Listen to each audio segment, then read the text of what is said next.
New Yorkers मुश्किल से afford कर रहे हैं रोटी, कपड़ा और मकान। मैं ये सब बदलने के लिए लड़ रहा हूँ, rent free buses, universal child care और सस्ती ग्रोसरीज के जरिए। पर आपको एक सवाल पूछना चाहता हूँ, तुमने कभी किसी को वोट किया? I think there's like some quote that he said that if you agree with me on 7 out of 9 issues, vote for me. If you agree with me on 9 out of 9 issues, go see a psychiatrist. I think that he could be the key to opening the door to more progressive politics on a nationwide level. भाइयों और बहनों, let's make history. I think there's also a definite sense of Islamophobia, 100%, even within the Democratic Party. Him being the Democratic elect for mayor has really drawn out all of the underlying and even not so underlying Islamophobia. Andrew Cuomo laughed and agreed when a radio show host said that I would cheer another 9/11. It is not accurate to say that Mamdani's policy prescriptions are only popular in New York and not in other parts of America, because they had a 57% approval rating of his policies in a couple other states that they polled. Trump's villain was immigrants, and it was completely baseless. Zohran's villain, the kind of person that the people that he's kind of not blamed for the problems, but has said that he's going to go after are kind of like billionaires. Zohran has already announced his deputy mayor, and it's like a pick that was very popular with Hochul. He has the support of the unions, which is huge. Like, the unions have such a significant sway in politics. You are half Jewish yourself. Mm-hmm. Is there any Jews for Zohran kind of subgrouping as well? Oh, 100%. But there is. Yeah, I think almost 50% of Jews voted for Zohran in the election. I think of the words of Jawaharlal Nehru. A moment comes but rarely in history when we step out from the old to the new. When an age ends and when the soul of a nation long suppressed finds utterance. Tonight we have stepped out from the old into the new. Hello and welcome to NL Conversations. Today we're going to be speaking to two young, in fact very young political activists. I'll let them describe themselves as they like, who are a part of the very dramatic Mamdani campaign. In fact, Newslaundry also took some of those color combinations, riding on the popularity of the Mamdani font with that bright yellow. But it was truly a spectacular campaign. In fact, I was just listening to this podcast, And the Rest is Politics, the UK edition with Rory Stewart, and they were dissecting his campaign and how spectacularly effective it was. So we have two young people who I will just introduce. But before that, Maanika Gupta and Kabir Cohen, you're both first-time voters? I voted for the first time in the primary, but Okay. yes. And Maanika, second time? I'm not a first-time voter, but I was a first-time New York voter for the primary. I see. So let me first introduce Maanika. Is a recent graduate of the New York University. She majored in political science and minored in social work. She served on the electoral board of the largest non-partisan political organization on campus while she was there, and she wrote for the Undergraduate Law Review. She spent a year directing programming and communications for an incubator that raised climate change awareness through art forms. And in the final semester, she was a full-time government affairs intern at TCS, Tata Consultancy Services, North America, a fellow for Harvey Epstein's campaign for City Council, which is District 2. And she's worked as a bilingual instructional aide for a semester at a public international high school in Brooklyn and volunteered at a non-profit combating food insecurity. And upon graduating, she was promoted twice on the campaign, ultimately serving as political director from July to November. And under her leadership, council member-elect Epstein garnered over 80% of the vote. Wow, that's huge. And during the campaign, Maanika was appointed to the New York County Committee and became an active member of two local Democratic clubs, as well as the Manhattan Young Democrats and Hindus for Zohran. Okay, that's interesting. Are you still studying or are you done for now? Oh, I graduated in May, but I'm hoping to pursue further education in a year or two. I see. And till then, you're going to be a political activist, a campaign manager. You have any plans? So I am on the campaign wrapping up until the 15th, and then I will be going to work in the city council office of the candidate whose campaign that I ran. I see. And Kabir, who has been an intern at the Indian Supreme Court and at Newslaundry actually in the past, I think 2 years ago. He's a sophomore at the Presidential Honor and the Presidential Honor Scholar at New York University. He's majoring in politics and history. He serves as political director of the NYU College Democrats and as an undergraduate advisor at the Gilder Lehrman Institute of American History. Did I pronounce it correct, Kabir? Yes. Oh, Yes. great. He is a former community policy intern in the office of New York City Council member Carolina Rivera and has held research and legal internships, like I said, at the Indian Supreme Court. So you've also volunteered on Mayor-elect Zohran Mamdani's campaign. Hmm. And you will be graduating in 27, right? 2028, May 2028. May 2028. All right. So a very young political activist. But let me start with you, Manika. I mean, in your case and in general, can you tell me, like I said, I was listening to this podcast where they were dissecting his campaign. He had apparently over 300,000 volunteers. That is insane. Is that normal? You have been involved in campaigns earlier, like you said. If it's not normal, what do you think led to this, you know, unprecedented interest in people volunteering for his campaign? I think that there are a lot of factors that definitely contributed to that. First, it speaks to Zoran himself. He's young, he's charismatic, he's exciting, and he sells this idea of hope. And in our current political climate, and with the devastating loss that we took on a national scale last year, people needed to cling to hope, and Zoran was able to provide a picture of that. In addition to just being likable, exciting, and young, he ran a brilliant campaign where he tapped into communities that felt that they weren't being heard. He went to neighborhoods where voters were either vastly unregistered or just politically not motivated or even voted Republican or voted for Trump on a national scale.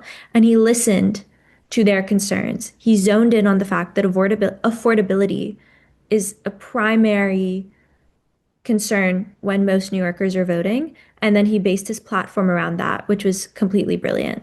And what would I mean, I'm not sure there's enough data available for this, but could you hazard a guess? You don't have to. What would the normal volunteer count for a mayoral candidate in New York be? Would it be So the thousands? Would it be the hundreds? Would, I think only that friends and I family? think that yeah, so I think that because of the pandemic, it's a little bit more difficult to assess, as well as the fact that often people are not very enthusiastic about the mayor. When I think of campaigns that likely garnered a lot of volunteers, I think about these kind of political icons like AOC and Bernie, but I don't think that we've seen a mayor have that kind of effect on people ever. So if I had to guess, I would say out of the five boroughs for a traditional mayoral campaign, maybe a couple thousand volunteers, but nowhere even comparable to the fleet that Zoran had supporting him. Kabir, why did you get involved and what do you make of this excitement for wanting to join him as volunteers, especially young Mhm. volunteers? So I joined him. I got involved a lot more in local politics through NYU College Democrats. And so we had all the kind of people running for mayor in the primary, except for Andrew Cuomo and except for Eric Adams, come to NYU College Democrats. And so we had Brad Lander come, who was also ran. We had Zelnor Myrie come. We had a bunch of like local politicians who were running for mayor. And so when Zoran came, the room was packed. Everyone was there. Everyone wanted to see him. This was in February before he became big. This was in when he was still polling at like 1%. And he really spoke to the concerns that I think a lot of our generation has, especially on affordability. So I'm 18. I haven't rented an apartment yet. I don't regularly get groceries, but I know that when I want to grow up and or when I grow up and when I have to rent apartments and I have to buy groceries, I want to be able to stay in New York City. And so there's a really big concern, especially among college students, on where they can, how they can stay in the city. And that has been kind of one of the things that he really tapped into. Um, and he is very charismatic. He's very likable. He's authentic. And I don't agree with him on every single issue. and I don't think you have to. I think there's like some quote that he said that if you agree with me on 9 out of 9 issues, if you agree with me on 7 out of 9 issues, vote for me. If you agree with me on 9 out of 9 issues, go see a psychiatrist. And I think it's some former mayor who said that, Ed Koch, I believe. And so I think he tapped into something that was really, really concerning to a lot of New Yorkers and especially college students who want to stay in the city. Um, and I think he was authentic about it. And I think all the other candidates kind of try to chase after that effect, where he was mobilizing so much support because he had found this thing that so many people were concerned by. And it was the same thing that Trump found actually, through inflation, was that he found that people were concerned about that, despite the economy being the fundamentals seeming very good under Biden. He was really concerned. People were concerned that the prices of eggs and groceries had jumped up. And I think Zoran found that same concern, and he campaigned on it very effectively. Yeah, I've heard this comparison drawn. I'm sure it'll make both gentlemen cringe. At least one is a gentleman of Trump and Zohran. Both, the one thing they have in common is this authenticity. One is, authentically decent. The other is authentically boorish. But authenticity really does sell, and people are attracted to it. You said in Feb he was polling at 1%. Is that right? Yeah. Oh He my was God. virtual unknown. Yeah, even into like April and almost into May, he was still like in a head-to-head versus Cuomo. He was at 30% and Cuomo was at like 70%. So you're saying, Manika, let me come to you first. So from this 1% to him winning, would, of course, all of these things matter, but how much of it was actually individual, maybe town halls he did, or little what we call, rallies here in Delhi, small meetings, attract people in the dozens, in the hundreds, and how much of it is just the social media phenomena? Quite honestly, I think that majority of it, I would say it would be a 60-40 ratio. I would say that it was 60% his team, his communications, his branding, his overall plan, and the simplification of these complex ideas. His ability to take these abstract notions of how to make the city more affordable and make it snappy, freeze the rent, make buses fast and free. I would say, majority of his success was his phenomenal team behind him and his eloquent and brilliant branding. And then 40% his events. I had the absolute honor of co-organizing a town hall with Zoran and all of the downtown Democratic clubs. And I don't think that it was honestly, it was a little bit later. It was after the primary, but I would not say that people who are attending these town halls are undecided. I think the people who are engaged in these community events are already on his side. And the media and making the way that he made his policies digestible is what won over the undecided voter. Kabir, what do you think of the face-to-face interactions? Because, I mean, at least in Indian elections, it makes a big difference how good your ground game is. And a lot of undecideds also do attend these rallies because, at least in a city like Delhi, you go to individual localities and people, gather around and ask you questions, etc., etc. I've seen that happen. Is it that spontaneous or that casual in a mayoral election in New York? I think on like how effective I think it's very important to build relationships with like community leaders, like local leaders. So he'll go to like a church and he'll make connections with the pastor there, or the preacher there. He'll go to local Democratic clubs. And these people tend to be the most engaged in New York City politics, especially at the town hall events. I think also the rallies, a lot of it was for his base, and his base was very, very excited. And he wanted to kind of mobilize support. And one of the really smart things he did was he had a lot of merchandise. And so a lot of campaigns do merchandise, and they usually do it as a way to kind of fundraise. But instead of making his stuff like you had to pay for it to buy it, he made it so that if you volunteered on his campaign, if you knocked on doors, if you did that a certain number of times, you'd win the merchandise, and you'd have these kind of limited edition things. So I think a lot of the kind of events like those are for mobilizing support, getting people excited, getting people to rally at his things. And of course, it brings like a big kind of megaphone so he can speak to the wider New York City kind of populace. What people will see it on like Twitter or on Instagram. They'll see clips from his speeches. And I think that's kind of where that's how he gets his kind of message out to the undecided voters. What exactly did you do as part of the campaign? Did you go door to door? Did you, stand on street corners and distribute pamphlets? What was it you were doing? So I did a lot of canvassing work where I went door to door, knocking on people's doors, asking them, talking to them about the election, seeing what they were thinking. I did this in like the East Village, which tends to be a big kind of Zoran stronghold. And so the most people there were very, very pro Zoran. But I did talk to a few undecided voters and I would tell them about his policies. And they always seemed to be receptive because it's a crisis that every New Yorker faces. And I think that was kind of the work I was doing, was going door to door, knocking on doors, seeing how people were responding and kind of collecting information and And were persuading you voters. prepped for this? Did someone say, okay, these are the questions you'll be asked because you are only 18, and this is how you respond to someone who's hostile, this is how you respond to a friendly, this is what you say about free bus rides, this is what you say about will it not bankrupt the city, this is what you say about if you try to control a market, it never ends well. I mean, were you prepped for all this? So it's very beginner friendly. So I wasn't prepped for like all the possibilities. You kind of had to think on your feet a little bit. But generally people are not hostile. 99% of the time people won't open the door because no one wants to like usually people don't want to hear canvassers knocking on their door and asking them about politics. But the 1% of the time that people did open, it tended to be very friendly. And if they were not pro Zoran, sometimes we'd get into like kind of a little kind of debate, not like a malicious debate, but like a kind of fun debate, asking about why I supported him.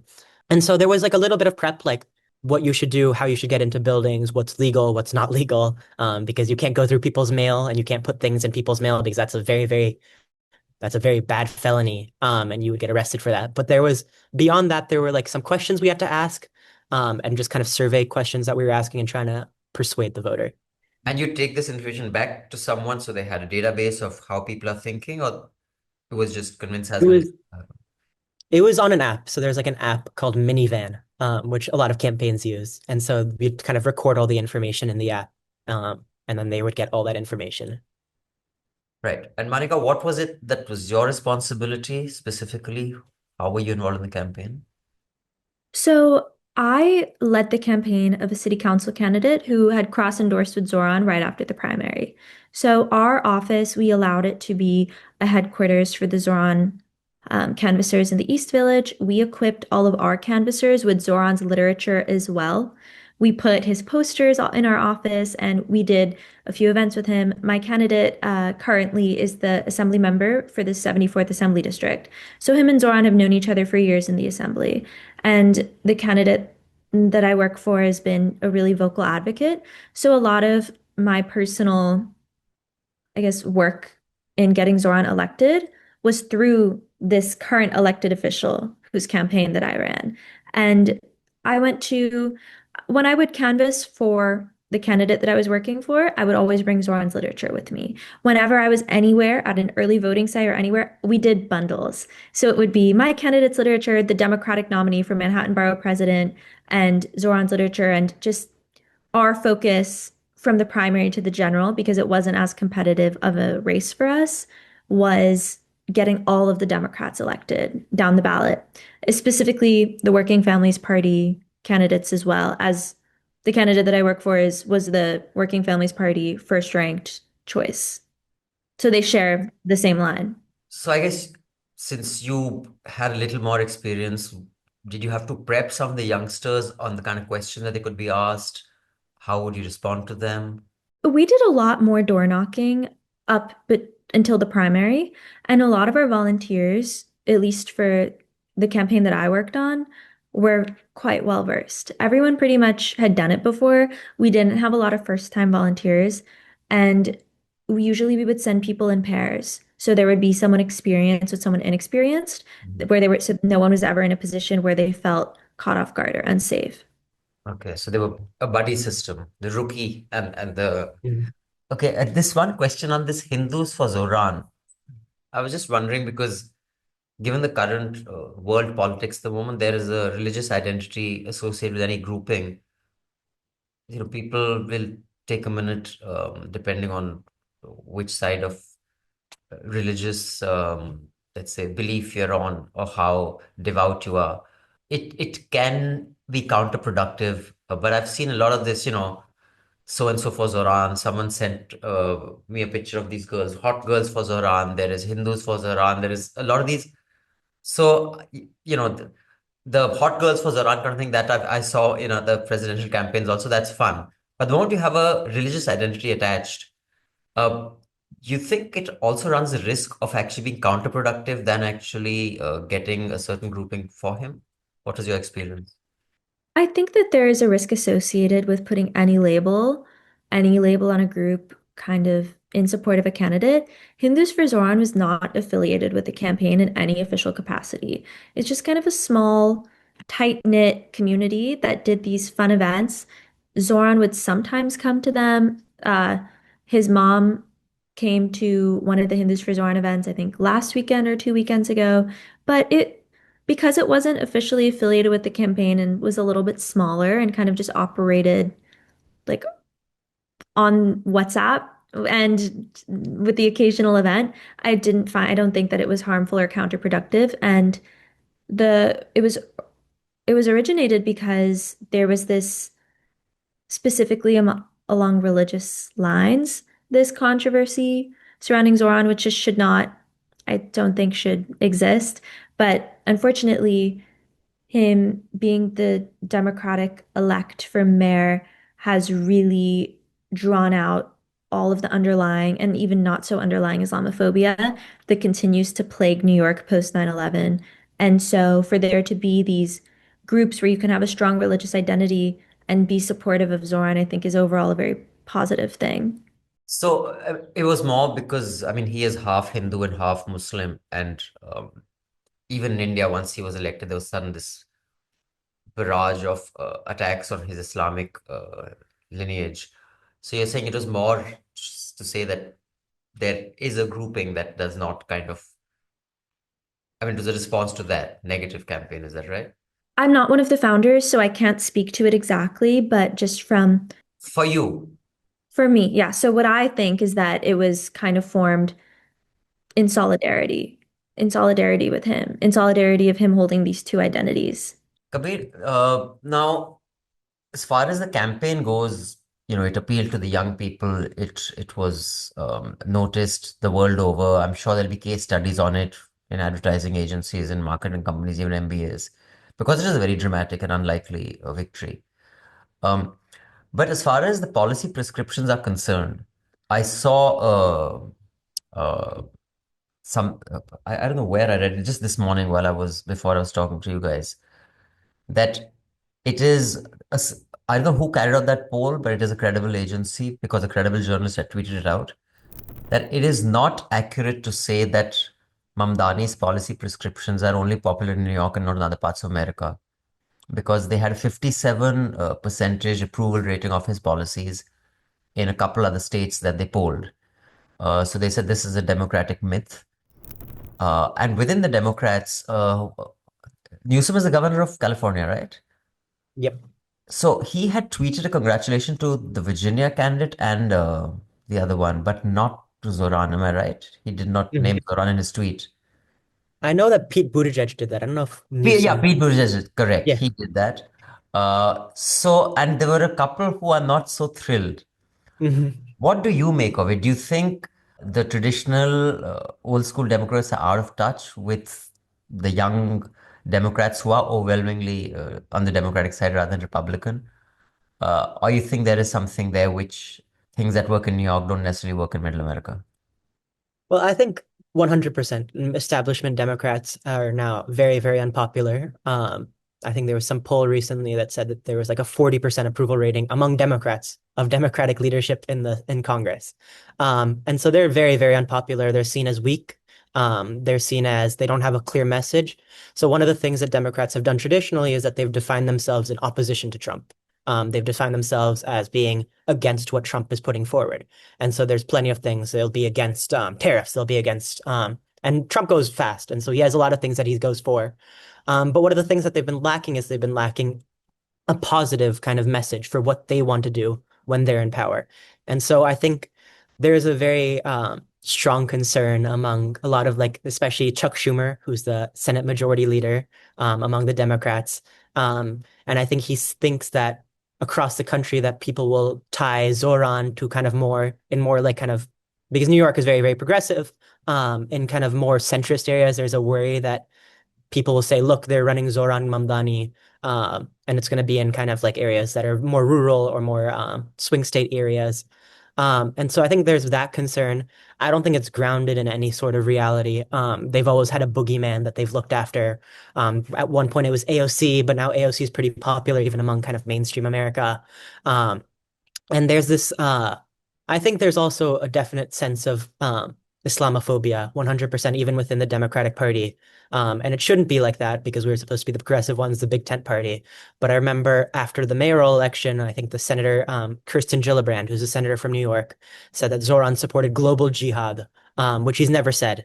And there's this kind of fear mongering among kind of democratic leaders that he's gonna, I don't know, cause immense harm to the Jewish community because of his kind of pro-Palestinian politics, and that couldn't be further from the truth. He's pledged to increase hate crime prevention task forces, change education, so that at a young age we're taught to accept kind of like the beauty of all these kind of different religious beliefs, and I think there's this kind of belief that I think that they're also just very moderate themselves, a lot of them. Hakeem Jeffries, who's the not Senate, House Democratic Minority Leader, he also waited for a long time to endorse Zoran, especially among big donors. So I think the thing that Zoran has done really well is that, as I was saying before, there's been no like positive message. Zoran has put forward a positive message. And in any good story, there needs to be a villain. And his villain and the people that he's kind of, and so Trump's villain was immigrants, and it was completely baseless.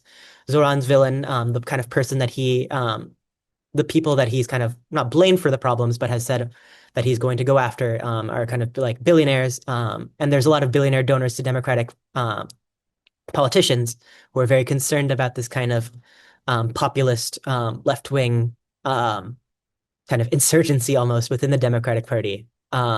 And so there's kind of a lot of donor pressure, especially among mainstream Democrats, to not support Zoran. You mentioned his pro-Palestinian politics is kind of being used to paint him as some sort of a religious fanatic. You are half Jewish yourself. Mhm. Is there any Jews for Zoran kind of subgrouping as Oh, well? 100%. Oh, there is. 100%. There is Yeah, a I think subgrouping. almost 50% of Jews voted for Zoran in the election. Younger Jews, I think, overwhelmingly voted for Zoran. Older Jews and I think Orthodox Jews tended to be more concerned and tended to vote for Cuomo. But younger Jews on board with the Zoran train. I think that the claims of anti-Semitism are just baseless. They're on fake quotes, like that he supports global jihad, which he's never ever said. And so there's this kind of Islamophobic baiting that goes on with a lot of people. But no, it's not all not there's a lot of Jewish support for Zoran. And just one quick question before I move to Manika. I have been hearing a lot of commentary in the US because it's part of my job to consume a lot of news. Some, people who I consider credible and sensible have said that there are some slogans, especially in very progressive places like New York and California, where some of the slogans that you hear students chant are Mhm. bordering on anti-Semitism. Do you feel that? Have you ever encountered that in any university? So I haven't personally encountered any anti-Semitism at NYU, but I'm sure I do agree. I think some of the stuff can border on it. But I think it's very, very fringe. It's a very, very fringe group within the left, and within the pro-Palestinian movement. And I Hmm. think that the larger concern that people often ignore is that they focus on left-wing anti-Semitism when the real concern is right-wing anti-Semitism. And so that Nick Fuentes, who's like this very, very far right Yeah, the guy who public had dinner with Trump, right? And he had he's, dinner with Trump, and now he's becoming kind of a mainstream figure within the party. yeah, JD Vance refused to condemn Nazis like a couple of weeks ago. yeah. So this whole like thing that the left is anti-Semitic because they're anti-Israel, which is not equivalent, or because they're pro-Palestinian, which is again not equivalent. It's kind of a distraction from the fact that the right are, I think, the real concern for American Jews. And Monica, your take on the old school Democrats versus is Zoran the future of the Democratic Party? And has Obama congratulated him yet, or is he sitting on the fence as well? I think that Kabir said it beautifully about establishment Democrats being completely unpopular. As for Obama, I don't think Obama, at least to my most recent knowledge of the news, I don't know that he has commented on the mayoral race, but I do know that he endorsed Mickey Sherrill in the New Jersey race, and that was pretty huge. But Do I think that Zoran is the future of the Democratic Party? We have to see. I think that how he performs in the next 4 years is going to have really significant impacts on national politics overall. I think that he could be the key to opening the door to more progressive politics on a nationwide level because New York is falling apart. People are leaning left and looking for these solutions that establishment Dems consider more radical because you live here and you see it every single day. Our system's failing us. You see the addiction crisis in full swing. You cannot go anywhere without seeing some kind of horrible inequity and failures of all systems of government. And How long so have you lean lived in New York, Monica? 4 years, I see. Okay. And four before, years. where were you? I'm from the DC area originally. Nice. And you Yeah. see a decline in New York, like in the last 4 years, or I would say I've was it seen a like that for you? decline in the past 4 years. It is just this constant state that things are broken. Things are broken.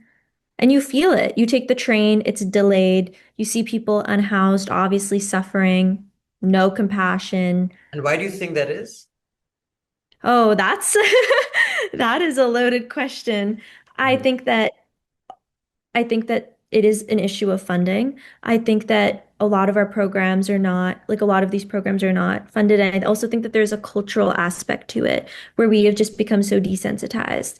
And there's just been this complete lack of compassion for the working people. And cost of living has gotten to a point where, like Kabir was saying earlier, there's a lot of fear. A lot of people have to leave the city because they simply can't afford to live here. And simultaneous with that, the infrastructure is just older. You look at, I feel like every month they hear about an explosion happening in a building in the Bronx because the buildings are not up to code and the city isn't taking care of its people. And so this lean left, Zoran kind of, like I had mentioned earlier, he sells this idea of hope and it feels fathomable, it feels tangible, it feels right within our grip. And I think that if he can perform well in the next 4 years and deliver on these promises, then I absolutely do see a swing left in politics moving forward on a local, state, and national scale. And how about you, Kabir? Last question. Do you see the decline? I mean, full disclosure to our audience, I've known Kabir since he was a baby, from the time he was born. And I've been visiting New York regularly since, in fact, before 4 years before he was born was the first time I visited, and I've been visiting regularly, and I have seen this decline in New York. It's not the city I visited first. And I'm just wondering, Kabir, have you noticed it because you've lived there all your life? And if you have, what do you think is the reason behind it? I think that there's been certainly after COVID, after the pandemic, there was like a very significant decline. Because I think after before the pandemic, crime rates were going down. And there was this kind of and it was becoming safer. After the pandemic, there's been this real like surge. There's like a mental health epidemic, where there's like mentally ill people who are on the subway. And there's no place for them to go. The city has kind of failed them in that sense, where they can try to find housing, but it's incredibly difficult because there's so much demand for housing. And there's supportive housing, which is a program meant for people who have mental illnesses, but there's been this lack of funding, especially under like the Adams administration for these programs. And there's also systemic barriers where there's the school to prison pipeline, where there was this law that I was working on when I was working at Councilmember Rivera's office. So there was this thing where you have to wait a certain number of time. There's like a certain amount of time that you have to be unhoused before you can qualify for this certain program. And so if you go to jail, the timer resets. And so people would go out of jail, they'd go right back to being homeless, even though they would have qualified, if they hadn't gone to jail in the first place. And so that would just the cycle would keep going. And it's also just a stupid problem to have because it's more expensive to put people in jail than to give them housing. It's a really, I think it's an avoidable issue, and I hope that Zoran kind of takes that on. And I think that there's certainly been a decline. There's been a cut in funding from the Adams administration for these mental health programs that I think everyone can see when they come to New York City. Last thoughts, Monica, your expectations, concerns going forward? I completely agree again with what Kabir was saying. We definitely saw a cut to supportive housing, and just is under Cuomo as well. When Cuomo was governor, he cut a lot of these programs as well. So, not a fan of him. What do I think movie? I'm very optimistic about the next 4 years. Zoran has already announced his deputy mayor, and it's like a pick that was very popular with Hochul. He has the support of the unions. He, which is huge. Like the unions have such a significant sway in politics. So for him to be endorsed by all of the major unions is huge. I think that I trust him to hire an ideologically diverse cabinet to address the needs of New Yorkers who may have voted for him, but with reservations. A lot of Democrats hear DSA and hear socialist and they get scared. So I think that he has already done a phenomenal job with his appointments, with his transition team, Lena Khan, all of these powerhouses and young women, women of color. It was so heartwarming to see. And his first pick has been phenomenal. It is an exciting time. So he is going to have his pick at the best of the best. Everyone is applying to jobs. He is truly going to have the selection of the greatest minds of this generation and the generation above us. So I think that for people who are skeptical of Zoran, they can have faith in his ability to hire because everyone wants to be in his cabinet. Oh, that's great. Any last words, Kabir, before we wind up this segment? Yeah, I'm also very hopeful. I had one friend who's like involved in city politics, but not really. I mean, he's like a business major. And he called me just like a few days ago, and he was like, "I can't believe he hired Lena Khan. That's so exciting. I want to work for him." And so there's this real kind of excitement among young people. And Lena Khan, I mean, she's like a very feared prosecutor in America. She was a former trade chair Mm-hmm. of the Mm-hmm. Federal Trade Commission, yeah. Um, and so there's this real excitement, and I'm very hopeful that he will deliver on his promises, even though it might be difficult. I think he's gotten a real kind of mandate to um, go through with his agenda. And for our audience, there'll be a link in the show notes. There's an NPR Planet Money economics podcast on Lena Khan and why she was so feared, and how her going after monopolies. So they can also get to know a little more about her. So, okay, I didn't know he'd picked her. Fantastic. But thank you so much, Kabir, for your time. Thank you, Monica. It's late night for you guys in New York, so get some sleep and good luck with your future. And really impressed with the political involvement of young desi kids like you guys in America. Thank you for having me. Yeah, All right. thank you so much for having me.